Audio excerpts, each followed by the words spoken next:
2500 kilogram Shivansh खाद कैसे बनाएं?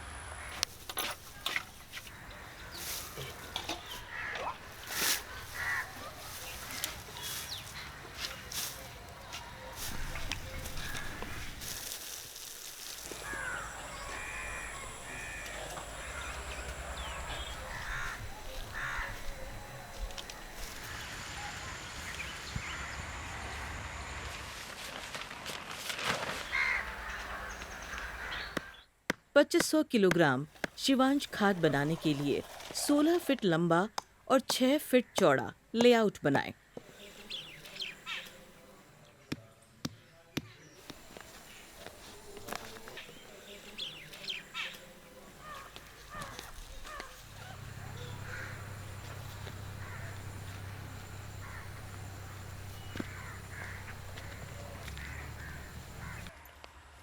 प्रक्रिया।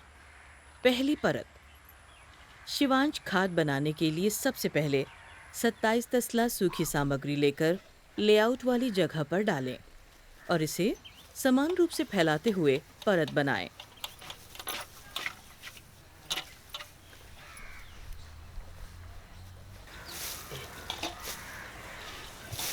जब परत समतल हो जाए तो इसमें 5 तसला पानी पूरी परत पर बराबर से छिड़कें। दूसरी परत। ढेर की दूसरी परत हरी सामग्री से बनाएं। इसके लिए 9 तसला हरी सामग्री को पहली परत के ऊपर समान रूप से फैलाएं। सामग्री को पहली परत की तरह ही समतल करें। अब 2 तसला पानी का छिड़काव करें। तीसरी परत। तीसरी परत बनाने के लिए गोबर का उपयोग किया जाता है। इसके लिए 4.5 तसला गोबर लेकर इसे हरी परत के ऊपर समान रूप से फैलाकर परत बनाएं। अब इसमें 1 तसला पानी का छिड़काव करें। इस प्रक्रिया को 27, 9, 4.5 के अनुपात में सूखी सामग्री, हरी सामग्री और गोबर का प्रयोग करते हुए दोहराते रहें और प्रत्येक परत के बाद पानी का छिड़काव करें। ध्यान रहे, प्रत्येक बार सूखी सामग्री के बाद 5 तसला, हरी सामग्री के बाद 2 तसला और गोबर के बाद 1 तसला ही पानी का छिड़काव करें। इस प्रक्रिया को 5 फीट की ऊंचाई तक दोहराते रहें। ढेर की ऊंचाई 5 फीट होने पर 13.5 तसला सूखी सामग्री से ढेर की अंतिम परत बनाएं और 5 तसला पानी का छिड़काव करें। आखिर में ढेर को प्लास्टिक शीट से ढककर 6 रातों के लिए छोड़ दें। 7वें दिन खाद को पहली बार पलटा जाता है। पलटाई से पहले खाद में मौजूद नमी और तापमान की भी जांच की जाती है। तापमान परीक्षण। इसके लिए ढेर में गड्ढा करें और अपना हाथ ढेर के अंदर रखें। अगर आप गर्मी की वजह से हाथ को ढेर के अंदर नहीं रख पाते हैं तो इसका मतलब है कि ढेर का तापमान सही है। नमी परीक्षण। नमी की जांच करने के लिए ढेर के अंदर से मुट्ठी भर खाद लें और इसको निचोड़ें। अगर निचोड़ने पर पानी की 10 से 15 बूंदें ही निकलती है तो इसका मतलब है कि ढेर में नमी की मात्रा सही है।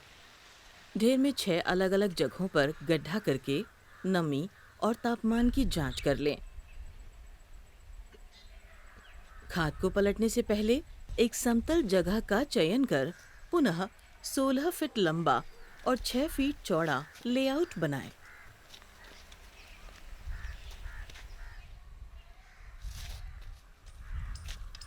पलटते समय ध्यान रखें कि ढेर के बाहरी तरफ की सामग्री अंदर तथा अंदर की सामग्री बाहर रखें। इससे बाहर की तरफ मौजूद सामग्री को भी पूरी तरह से गर्मी और नमी मिलेगी। इसके लिए पहले ढेर के बाहरी हिस्से को छीलें और पलटें।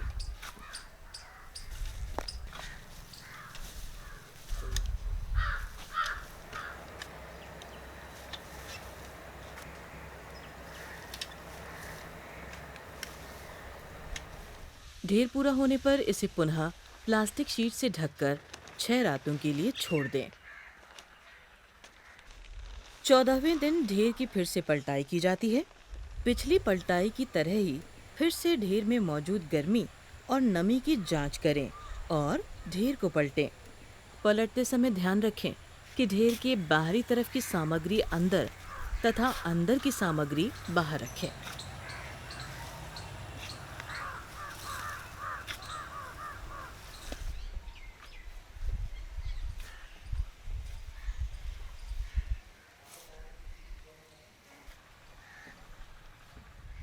आखिर में ढेर को प्लास्टिक शीट से ढककर छोड़ दें।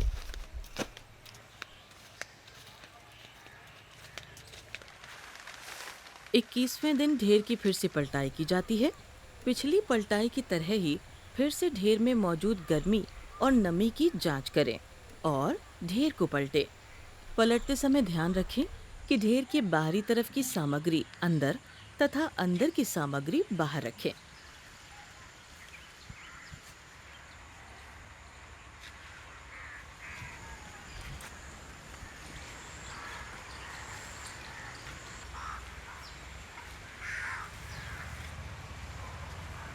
आखिर में ढेर को प्लास्टिक शीट से ढककर छोड़ दें।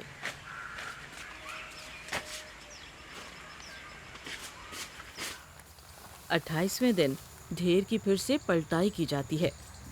पिछली पलटाई की तरह ही फिर से ढेर में मौजूद गर्मी और नमी की जांच करें और ढेर को पलटें।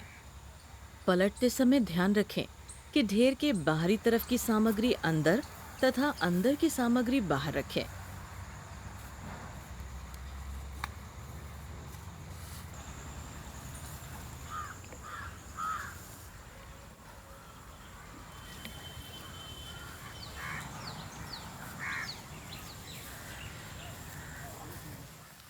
आखिर में ढेर को प्लास्टिक शीट से ढककर छोड़ दें।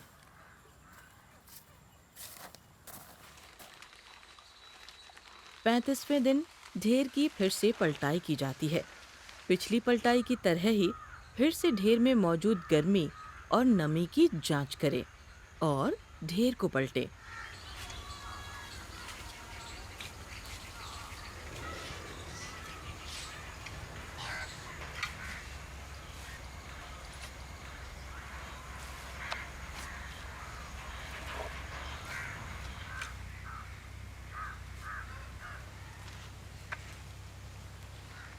प्लास्टिक शीट से ढककर 6 रातों के लिए छोड़ दें।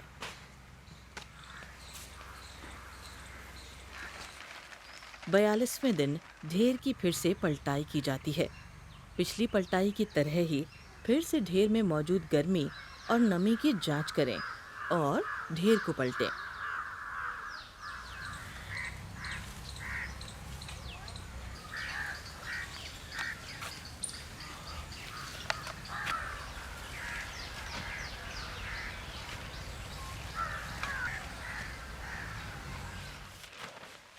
आखिर में ढेर को प्लास्टिक शीट से ढककर 6 रातों के लिए छोड़ दें।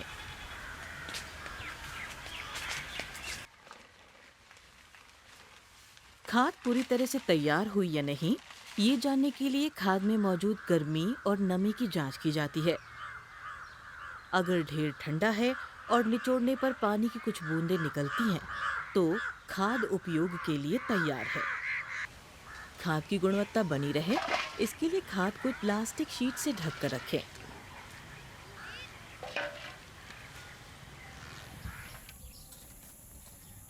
फसलों की पैदावार के लिए शिवांश खाद का प्रयोग करें।